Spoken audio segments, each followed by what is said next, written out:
Bismillahirrahmanirrahim. Kajian malam ini Ta'limul Ta'lim halaman 74. Wa yad'u alla yarzuqa illa min Allah wa la yaqufu illa minhu wa yama'u dhalika bi mujawazati al-sahwi wa adabiha wa man nasara Allah ta'ala khawfan min al-makhluqi wa qad khafa ghayra Allah ta'ala fa iza lam ya'si Allah ta'ala bi hawli makhluqi wa raqaba hududas falamma ghayra Allah ta'ala bal khafa Allah ta'ala wa hadza janibi birrahja wallahu a'lam. Syukran. Bismillahirrahmanirrahim. Alhamdulillahi rabbil alamin wassalatu wassalamu ala asyrafil anbiya'i wal mursalin sayyidina wa habibina wa safiina wa maulana Muhammadin wa ala alihi wa sahbihi ajma'in. Amma ba'du, qala Allah ta'ala fi kitabihil karim wa huwa asdaqul qailin. Rabbi israh li sadri wa yassir li amri wa hlul 'uqdatam min lisani yafqahu qawli. Rabbi yassir wa la tu'assir, Rabbi tammim bi khair. Subhanaka la ilma lana illa ma 'allamtana innaka antal alimul hakim. Wa la haula wa la quwwata illa billahil aliyyil azim. Wa yanbaghi alla yarjuwa illa minallahi wa la yakhafu illa minhu wa yajharu zalika bimujawazati haddi syar'i wa adamiha.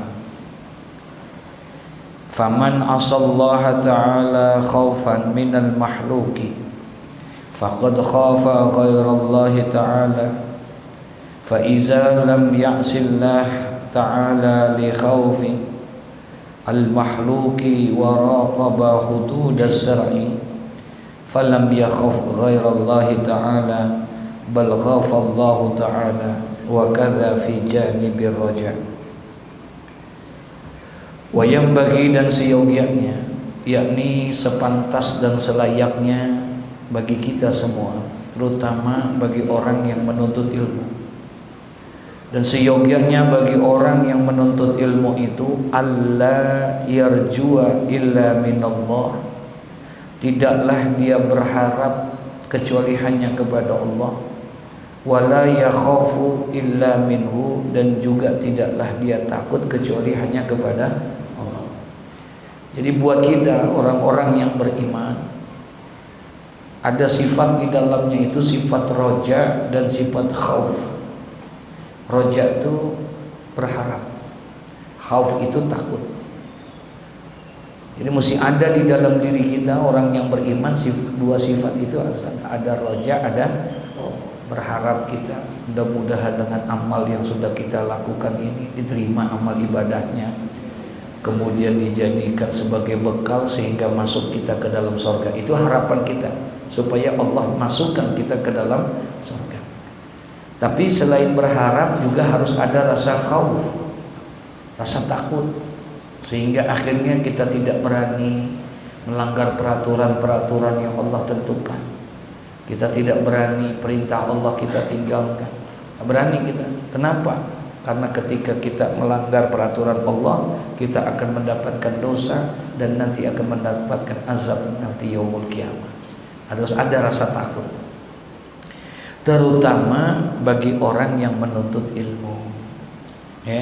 Bagi kita orang-orang yang menuntut ilmu, diarahkan kita di dalam kitab ini, dalam kitab Ta'limut Ta'lim ini, bagi orang yang menuntut ilmu itu sepantasnya, seyogyanya, selayaknya harus menanamkan rasa takut kepada Allah. Itu. Supaya apa? Supaya ilmu yang dia dapatkan nanti tidak diselewengkan, tidak dikhianati. Gitu. Nah, dulu pernah disampaikan Betapa ada seseorang yang ingin belajar dan menuntut ilmu dia, kemudian dia datang kepada seorang nabi. Kemudian dinasehatilah anak muda itu. Ya. Apa kata sang nabi kepada anak muda itu? Ya fata inni a'izuka bisalasi khisalin.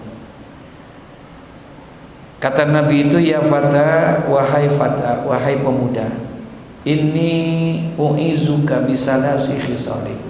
Aku ingin memberikan nasihat kepadamu dengan 3 nasihat. Aku ingin berikan nasihat kepadamu dengan tiga nasihat. Fiha ilmul awwalina wal akhirin. Di dalam 3 nasihat itu terdapat ilmu generasi yang terdahulu maupun yang akan datang. Artinya pesan-pesan nasihat ini, 3 nasihat ini sudah berlaku dari sejak generasi terdahulu sampai generasi yang akan datang. Bagi orang yang menuntut ilmu, 3 nasihat ini harus menjadi satu satu sandaran dia dalam menuntut ilmu itu. Apa tuh 3 nasihat itu? Yang pertama, khaffillah fi sirri wa alaniyah. Itu yang pertama. Yang pertama, bagi orang yang menuntut ilmu itu, dia harus menanamkan khaufillah, rasa takut kepada Allah, fi sirri wa alaniyah, di dalam sendiri ataupun dalam rame-rame, dalam keadaan yang sunyi ataupun dalam keadaan yang ramai. Dia harus tanamkan di dalam dirinya. Bagi orang yang menuntut ilmu itu harus ada rasa takut kepada Allah. Lagi belajar itu, ya, harus takut dia kepada Allah. Kenapa demikian?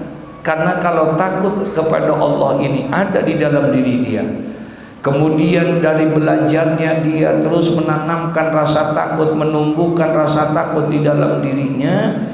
Ketika nanti dia mendapatkan ilmu, menjadi orang yang berilmu, jadi orang yang pandai, maka keilmuannya, kepandaiannya selalu dijalankan di jalan Allah Subhanahu wa ta'ala. Nggak berani dia untuk menyelewengkan dan mengkhianati ilmu yang dia dapatin. Nggak berani. Dia akan sampaikan yang hak adalah hak, yang batil adalah batil. Walaupun penyampaiannya itu banyak tantangan dan banyak ujiannya, ya. Kulil haqqa walau kana murran, dia tetap sampaikan itu kebenaran walaupun banyak ujiannya, banyak cobaannya. Apalagi zaman sekarang, menyampaikan kebenaran itu sesuatu yang beresiko sekarang ini, ya. Jujur salah, ya.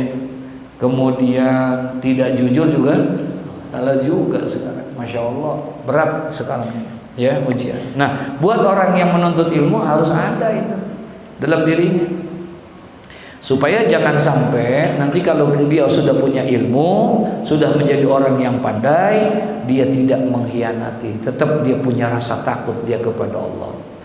Sekarang banyak, malah justru yang berani itu bukan orang yang gak berilmu, justru yang berani sama Allah orang yang apa? Orang yang berilmu, betul ya? Iya. Kalau orang yang gak berilmu berani sama Allah, pantas nggak? Ini orang yang berilmu kadang-kadang, masya Allah, luar biasa. Ya. Kenapa kok bisa begitu? Karena dari awalnya tidak menanamkan di dalam dirinya punya rasa apa? Takut kepada Allah. Maaf ucap ini rasa takut kepada Allah ini kunci.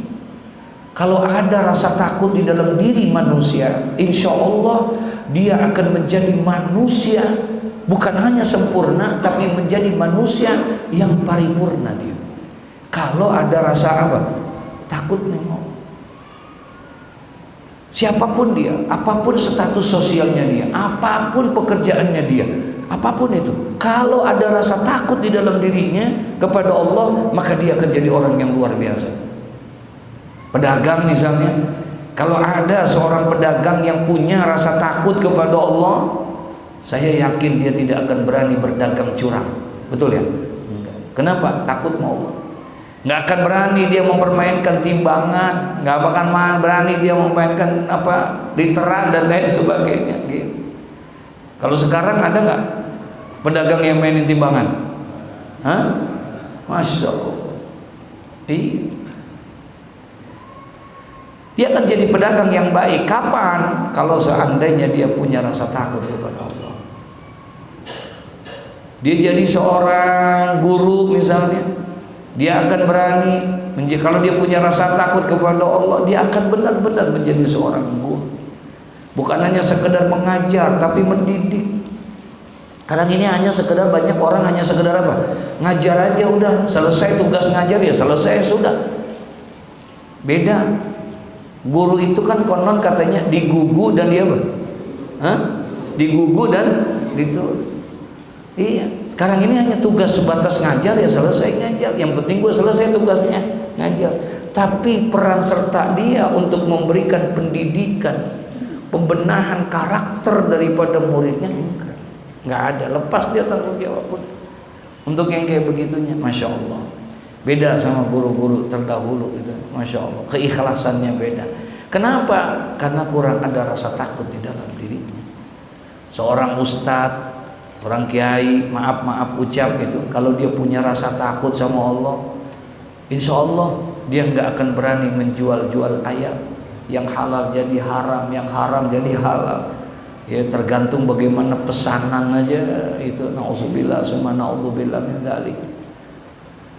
Siapapun dia, seorang suami kalau punya rasa takut dia kepada Allah, dia nggak akan berani zolim sama istri dan anak-anaknya. Kenapa? Ada rasa takut kepada Allah. Seorang istri nggak berani berbuat khianat, ya, menyalahi dan menyelewengi suaminya, nggak akan berani. Kenapa? Ada rasa takut di dalam dirinya kepada Allah. Anak nggak akan berani durhaka sama orang tua kalau dia takut sama Allah. Nah itu pentingnya punya rasa apa? Takut kepada Allah. Nah bagi orang yang menuntut ilmu itu, Nabi itu pesan kepada anak muda tersebut. Apa katanya? Ya fata inni wa'izuka bisalathi khisalin. Wahai anak muda, aku ingin memberikan wasiat kepadamu, aku ingin memberikan nasihat, mau'izah kepadamu dengan 3 nasihat. Yang pertama, sebelum engkau melangkah menuntut ilmu, sebelum engkau jauh belajar menuntut ilmu, maka tanamkanlah di dalam dirimu khaufillah fi sirri wa adaniyah. Tanamkan di dalam dirimu rasa takut kepada Allah, baik dalam keadaan sendiri ataupun dalam keadaan beramai-ramai, baik di dalam keadaan yang sunyi maupun dalam keadaan yang terang benderang. Sekalipun di mana saja kamu berada, tanamkan rasa apa? Takut kepada Allah. Itu yang pertama dinasihatin, subhanallah. Yang kedua, katanya kalau kamu pengen menuntut ilmu, tanamkan di dalam diri kamu itu apa? Amsik lisanak anil khalqi la tazkurhum illa bi khairin. Amsik lisanak anil khalqi. Jaga lisanmu. Hei orang yang menuntut ilmu, jaga lisanmu, jaga mulutmu daripada makhluk kepada orang-orang lain. Jangan sampai engkau menyampaikan ini mulut engkau. Ya, orang yang menuntut ilmu itu harus mampu dia banyak menjaga lisannya. Sekarang ini banyak Pak, orang-orang yang ilmunya banyak, pintar dia, bahkan doktor, MA dan lain sebagainya, tapi ternyata mulutnya kotor gitu. Fitnah kiri sana itu depan, aduh masya Allah. Bukan orang-orang yang bodoh yang seperti itu gitu. Malah sekarang pekerjaan yang begitu jadi pekerjaan, ngomongin orang jadi pekerjaan sekarang. Bayarannya mahal itu ya. Apa namanya tuh? Hah? Masya Allah. Iya, konon katanya sampai 90 miliar untuk membiayain mereka dalam 1 tahun itu. 90 miliar, pernah lihat 90 miliar belum Pak? Hah? Belum ya? Sama. Masya Allah, bayangin coba betapa ditunjang itu kejahatan begitu, dirangsang orang untuk begitu, sehingga akhirnya tidak terkontrol omongannya. Yang dia lihat hanya kekotoran, kejelekan orang aja. Kekurangan orang aja yang selalu dibongkar-bongkar ini itu. Nggak ada kebaikannya sama sekali. Nggak ada kebaikan. Kita emang begitu, Pak. Kalau udah karena kesalahan orang, kejelekan orang, itu yang kita selalu umbarin. Kebaikannya nggak pernah kita lihat. Betul ya? Iya. Dulu ada orang, mohon maaf, ada orang gitu. Azan, dia tukang azan. Dia tukang azan, rajin ngajinya. Muazzin, suaranya bagus ini. Udah bertahun-tahun dia jadi muazzin. Satu hari dia azan jam 9 pagi azan. Jam 9 pagi dia azan di masjid. Kenceng banget tuh suara. Kira-kira ramai nggak? Hah? Ramai nggak? Ramai. Siapa itu? Gila banget tuh. Jam segini azan. Wah, marah dia semua segala macam. Akhirnya RT, RW semua pada datang tuh. Siapa tuh kurang ajar, bikin ganggu aja. Parahin kita, diomelin, gila lu ya. Jam segini lu azan. Siapa yang ngajarin lu tuh kayak begitu? Mana yang gila dasar lu. Besok-besok jangan ngomel dia. Kata itu Kang azan, mohon maaf Pak. Saya bukan baru sekali azan, setiap hari saya azan. Saya setiap hari azan zuhur, asar, maghrib, nggak ada yang datang Pak. Saya coba jam segini, baru pada datang sekarang. Sekarang saya mau tanya, yang gila bapak apa saya? Apa nih hikmah yang kita bisa ambil? Coba lihat. Dia azan udah lama belum? Hah? Udah lama belum? Azan baik nggak? Baik nggak? Mengajak, menyeru orang untuk supaya datang. Betul ya? Iya. Nggak pernah tuh diperhatiin. Kita nggak peduli main kayak begitu. Betul ya? Biasa aja kita. Tapi ketika ada satu kejelekan yang dia lakukan, sekali itu datang Pak, keluar semua. Marah kita, ngomel tuh. Segitunya kita kalau sama kekurangan orang. Paham maksudnya nih? Segitunya tuh kita kalau mau kejelekan orang. Tapi kebaikan yang pernah dilakukan bertahun-tahun yang dilakukan sama dia, nggak pernah kita kali kasih apresiasi sama dia, kali kita kasih iniin, enggak. Tapi kejelekan yang sekali dilakukan, begitu mudahnya kita. Nah, sekarang ini dianjurkan kita buat orang yang menuntut ilmu, tanamkan yang pertama rasa takutmu kepada Allah. Maka niscaya nanti kalau kamu menjadi orang yang berilmu, pandai, berhasil kamu, apapun jabatan dan kedudukanmu, apapun profesimu, kalau ada rasa takutmu dari awal kamu tanamkan, kamu akan menjadi orang yang luar biasa. Kamu akan jadi orang yang selamat. Yang kedua, amsik lisanak anil khalqi, jaga lisanmu. Selama engkau berilmu, engkau belajar, engkau bisa menjaga lisanmu, menjaga mulutmu, maka insya Allah kamu tidak akan menjadi manusia-manusia yang mengobrol omongan-omongan ini. Nggak ada kata Sayyidina Rasulullah SAW kepada Sayyidina Ali, ya Ali, ma khalaqallahu ta'ala fil insan afdalu minal lisan. Ali, ketahui, kata Nabi Muhammad, tidak ada sesuatu yang diciptakan oleh Allah di dalam diri manusia afdalu minal lisan, yang lebih afdal daripada lisan. Yadkhulul jannah wa yadkhulun nar. Ini lisan, gak ada yang lebih. Mata indah tapi kalah sama lisan. Kuping bagus tapi kalah sama lisan. Kaki, tangan, semuanya bagus tapi kalah. Afdalu minal lisan, gak ada yang lebih afdal daripada lisan. Kenapa? Lisan bisa memasukkan orang ke dalam surga, tapi lisan juga bisa menjerumuskan orang ke dalam apa? Neraka. Nih lisan. Oleh karena itu jaga lisan. Rasulullah selalu pesan, kata Nabi Muhammad. Apa kata Nabi Muhammad kepada orang-orang? Man kana yu'minu billahi wal yawmil akhir falyakul khairan aw liyasmut. Barang siapa yang beriman kepada Allah, beriman kepada hari akhir, maka hendaklah dia berbicara yang apa? yang baik-baik saja, atau lebih baik diam. Insya Allah. Jangan kita ngomongin, jangan kita ghibah, jangan kita menceritakan orang lain. Masya Allah.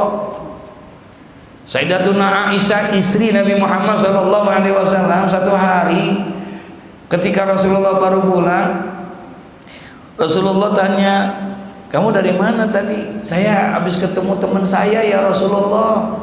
Temanmu? Iya. Siapa? Engkau masih ingat gak ya Rasul? Si Zainab. Zainab yang mana? Zainab itu Rasul yang gembrot, yang kulitnya rada hitam. Paham gak tuh?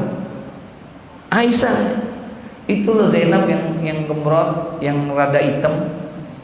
Apa kata Nabi? Aisyah, kalau seandainya omongan itu aku ambil, kemudian aku taruh di lautan, maka air laut akan kotor gara-gara omongan itu. Laut tuh segitu banyak itu air itu akan jadi kotor kalau seandainya omongan itu tuh aku ambil, aku cemplungin, tahu cemplungin? Aku taruh di dalam lautan, maka akan kotorlah itu semua gara-gara sebab daripada omonganmu yang kotor itu. Subhanallah. Amsik lisanak anil khalqi. Nasihat yang kedua bagi orang yang menuntut ilmu itu, katanya harus menanamkan jaga lisannya tuh. Sehingga nanti kalau dia jadi orang yang berilmu, nggak sembarangan dia bicaranya. Paham ya? Nggak ngomongnya selalu yang keras boleh nggak? Tegas boleh nggak? Boleh. Tegas boleh. Ya. Keras boleh, semuanya ada tempatnya. Likullil maqalil maqam wa likullil maqamim maqal. Ada tempatnya. Setiap perkataan ada tempatnya dan setiap tempat ada perkataannya. Gitu. Harus berani kita, jangan kita enggakin. Masya Allah. Dah, yang ketiga katanya apa nasihatnya itu? Pesan daripada Nabi kepada anak muda yang akan menuntut ilmu itu, selain berpesan supaya dia tanamkan rasa takut dia kepada Allah, yang kedua dia jaga lisan. Wanzur khubzaka alladzi ta'kuluhu hatta yakuna minal halali. Dari sejak dini, sejak engkau belajar menuntut ilmu, tanamkan di dalam hatimu, perhatikan makanan yang engkau makan, jangan sampai masuk ke dalam dirimu dalam menuntut ilmu itu makanan-makanan yang apa? Yang haram. Kalau kamu terbiasa di dalam proses menuntut ilmu itu makan makanan yang haram, maka nanti ketika engkau jadi orang yang berilmu, jadi orang yang sukses, pandai, maka engkau pun akan mempergunakan ilmumu untuk mencari makan dengan cara yang apa? Haram. Nauzubillah min zalik. Masya Allah. Nah, kata Al-Imam Ibrahim bin Ismail di dalam kitab Ta'limut Ta'lim ini, wa yambaghi, dan seyogyanya, alla yarjua illa minallah wa la yakhafu illa minhu. Seyogyanya, sepantasnya bagi orang yang menuntut ilmu itu, tidaklah dia berharap dan tidaklah dia ada rasa takut kecuali hanya kepada Allah. Wa yajharu zalika bimujawazati haddi syar'i wa adami'a. Sikap itu harus jelas dengan adanya batasan-batasannya, ya, mana yang boleh, mana yang tidak boleh, mana yang diatur oleh syariat, mana yang tidak diatur oleh syariat. Ini ya, jadi harus ada rasa itu di dalam diri orang yang menuntut ilmu. Faman asallaha ta'ala khaufan minal mahluki, maka barang siapa yang berbuat maksiat, durhaka dia kepada Allah, khaufan minal mahluki, karena takut kepada makhluk. Durhaka kepada Allah karena lantaran takut kepada siapa? Pada orang. Paham? Ada nggak yang begitu kira-kira? Hah? Ada nggak? Barang siapa waman asallaha ta'ala khaufan minal makhluk, barang siapa yang durhaka kepada Allah subhanahu wa ta'ala tapi karena dia punya rasa takut. Kenapa dia durhaka? Biarin dah, kagak sembahyang, yang penting bos gua. gua jagain, paham nih maksudnya? Ya. Jadi dia rela tinggalin perintahnya Allah, berbuat dosa dan berbuat maksiat karena demi takut kepada orang lain, pada majikannya, kepada bosnya, kepada orang yang dia iniin dan lain sebagainya. Tuh, dia rela tuh tinggalin perintahnya Allah, semua segala macam gara-gara itu. Faman asallaha ta'ala khaufan minal makhluqi, ya, barang siapa yang durhaka dia kepada Allah Subhanahu wa taala khaufan minal makhluqi, karena takut kepada sesama makhluk, faqad khaufa ghairallahi taala, maka sungguh dia berarti dia takut kepada selain Allah. Berarti kalau begitu dia lebih takut sama orang apa sama Allah? Hah? Sama orang kalau begitu. Bukan takut sama Allah, berarti dia takutnya bukan karena Allah, tapi dia takutnya adalah karena orang lain, ya. Gitu, Masya Allah, gitu. Udah terjadi belum tuh? Iya, Masya Allah, banyak banget tuh. Jangan-jangan kita kali, ya. Fa iza lam ya'sillahi ta'ala li khaufil mahluk wa raqaba hudud syar'i falam yakhaf ghairallahi ta'ala. Tapi ada lagi katanya, bila ia tidak durhaka, dia tidak durhaka kepada Allah, enggak, dia enggak durhaka kepada Allah, enggak, dia enggak melakukan perbuatan maksiat, enggak. Kenapa dia enggak lakukan perbuatan maksiat? Li khaufil makhluk, karena dia takut kepada manusia, bukan takut karena siapa? Bukan karena takut sama Allah. Lo kalau seandainya lu kagak sembahyang, pokoknya gaji lu gua potong. Paham nih? Gitu. Itu namanya kita sembahyang dah akhirnya. Mau nggak mau? Habis kalau kagak sembahyang, hah? Itu kalau begitu takutnya mau Allah apa mau bos tuh? Ya. Nah, kalau yang tadi, barang siapa yang durhaka sama Allah, tapi kenapa dia durhaka sama Allah? Karena dia takut sama makhluk, karena takut sama orang. Berarti dia berani sama Allah, takut sama orang. Ya. Tapi fa izalam ya'sillahi ta'ala, maka apabila ada orang yang dia tidak berbuat durhaka, dia enggak berbuat maksiat, enggak. Kenapa? Karena takut sama Allah? Bukan. Karena takut sama siapa? Sama orang, li khaufil makhluk, ya, karena dia takut sama orang, sampai waraqaba hudud syar'i, ya, karena dia sampai tetap dia menjaga pada batas-batas syariatnya dah, benar banget dah, gitu, bayangnya benar banget, ininya benar, dia kerjain tuh ibadahnya, dia nggak langgar tuh peraturan Allah, semen karena takutnya bukan karena Allah, takut karena siapa? Iya, karena aturan, ada aturan dari bos, ada aturan dari karyawan, ada aturan ini itu semua segala macam, ditakut kayak begitu. Akhirnya, nah, kalau ada orang yang seperti falam yakhaf ghairallahi ta'ala bal khafallahu ta'ala, maka dia belum dianggap takut kepada selain Allah, tapi dia masih dianggap juga takut kepada Allah. Itu masih dianggap orang yang kayak begitu tuh masih ada rada-rada takutnya. Semen takut Allahnya gede apa kecil? Iya, kecil. Gedean takut sama siapa? Hah? Bosnya yang kayak begitu. Ya Rabbana, ya itu keadaan wayam bagi wa kaza fi janabi raja'an. Nah, itulah yang ada dalam kita tuh ya begitu. Nah, dah buat orang yang menuntut ilmu jangan, mesti ditanamin di dalam dirinya ada sikap daripada rasa takut dia kepada Allah Subhanahu wa taala. Wa yambaghi li talibil ilmi ay ya'udda wa yuqaddira li nafsihi taqdiran fi tikrari, katanya. Masya Allah. Fa innahu la yastaqirru qalbuhu hatta yablugha dzalikal mablagha. Ya Rabb. Wa yambaghi li talibil ilmi, dan seyogyanya bagi orang yang menuntut ilmu, sepantasnya bagi orang yang menuntut ilmu, ayya'udda wa yuqaddira li nafsihi, bahwasannya dia bisa ya'udda wa yuqaddira nafsihi, membuat jadwal khusus untuk belajar sendiri. Dia punya aturan sendiri itu, atur waktu selain daripada belajar sama gurunya, ya, dia bikin jadwal khusus buat ngapalnya kapan nih, ininya kapan nih, Ya, kemudian mutolaahnya kapan nih gitu. Nah, mesti ada waktu yang mesti ditetapkan tuh, fi tikrori, di dalam mengulang-ulangnya. Kapan nih kita gitu ngaji, terus kita ngulang-ulangnya di rumah kapan? Apa pagi habis sembahyang subuh, apa habis sembahyang asar gitu, atau ada nggak yang begitu?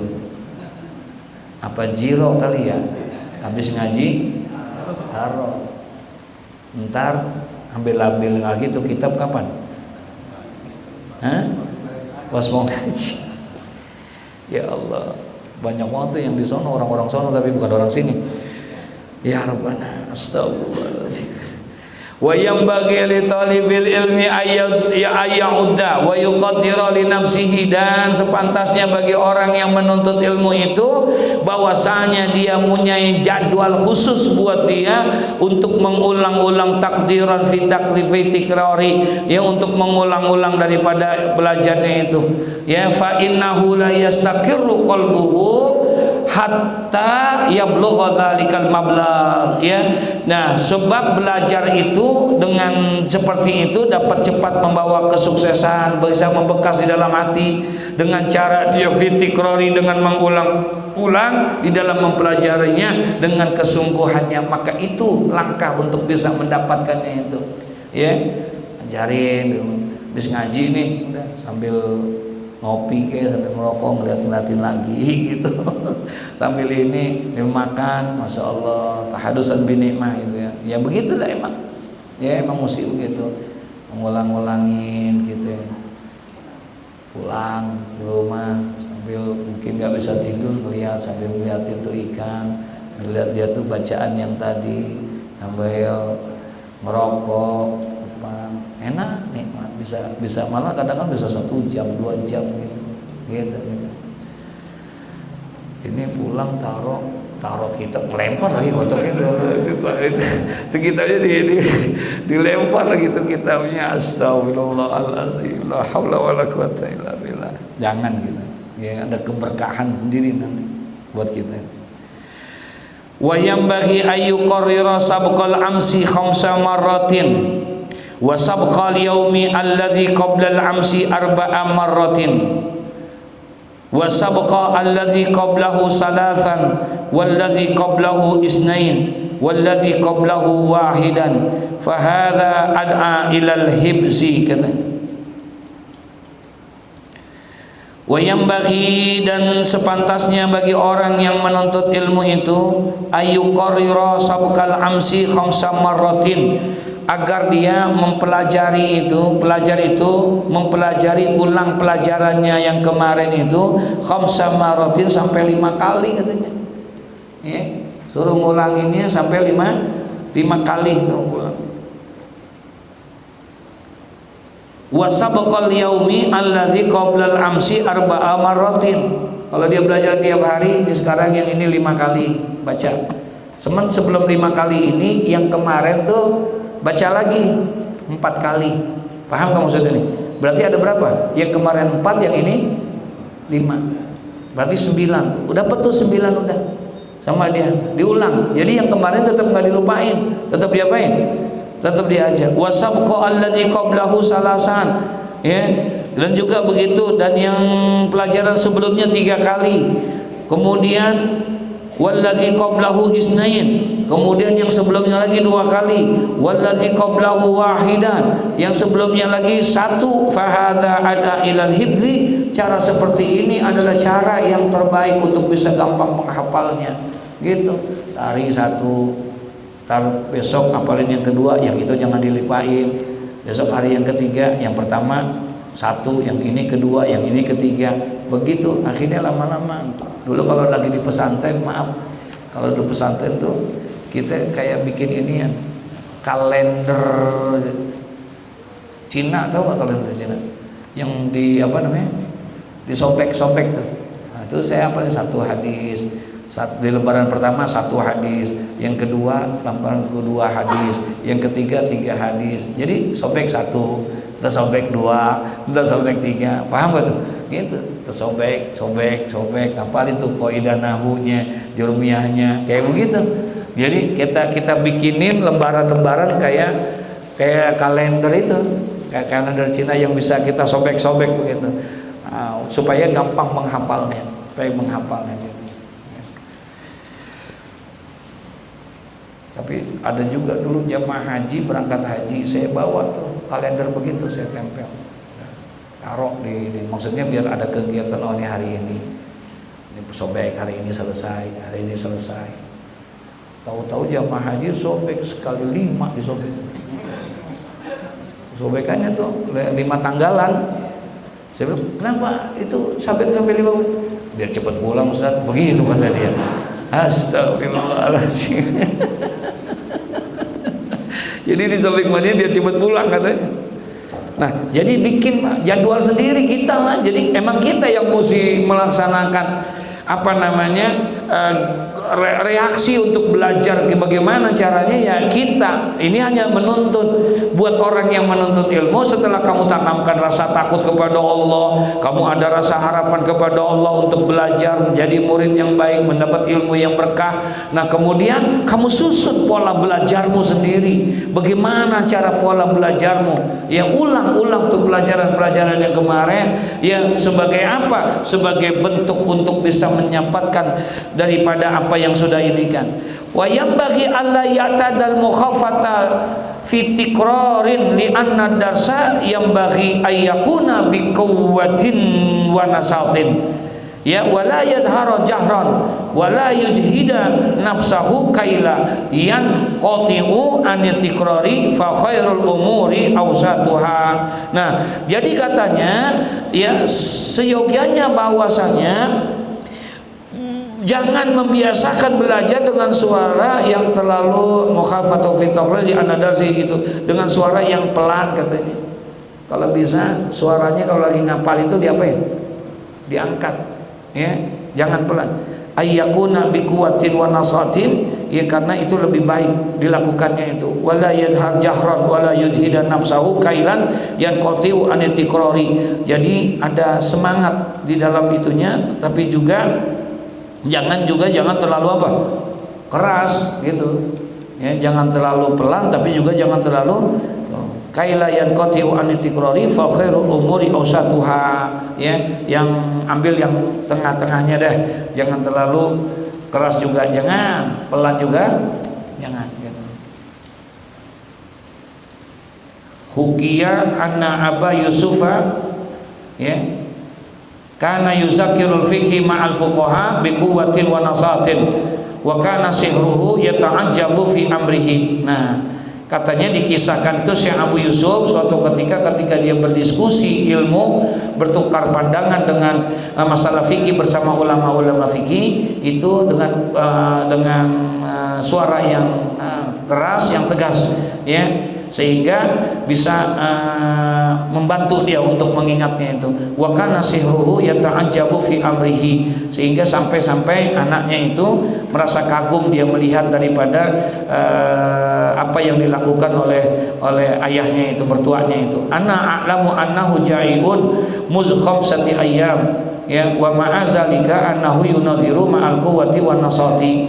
Aku tahu persis bahwa Syekh Abu Yusuf itu sudah 5 hari katanya anaknya ini jaiun, dia dalam keadaan lapar tidak makan udah 5 hari. Wa ma'azalika annahu yunaziru ma'al quwwati wan nasati, ya tapi tentunya sangat dalam 5 hari nggak makan, lapar nggak?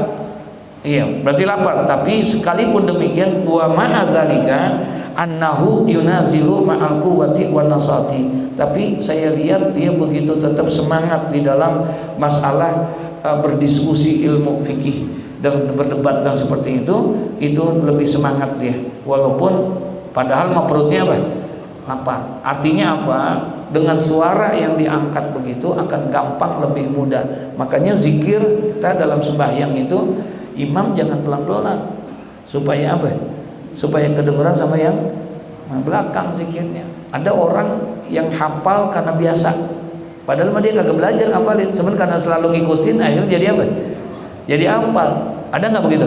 Iya, nah itu dituntun namanya, ya dituntun baca zikirnya gitu, masya Allah. Wa yambaghi alla yakuna ila akhiri wallahu alam bisawab. Situ deh ya, mudah-mudahan ada manfaatnya. Masya Allah. Jadi diajarkan kita dalam kajian ilmu ini supaya yang pertama tanamkan rasa takut kita di dalam menuntut ilmu, yang kedua atur jadwal kita di dalam buat diri kita, kapan nih kita bisa, kalau perlu tempel di mana aja yang kita bisa tempel supaya gampang menghafalnya ya. Mudah-mudahan ada manfaatnya. Al-Fatihah.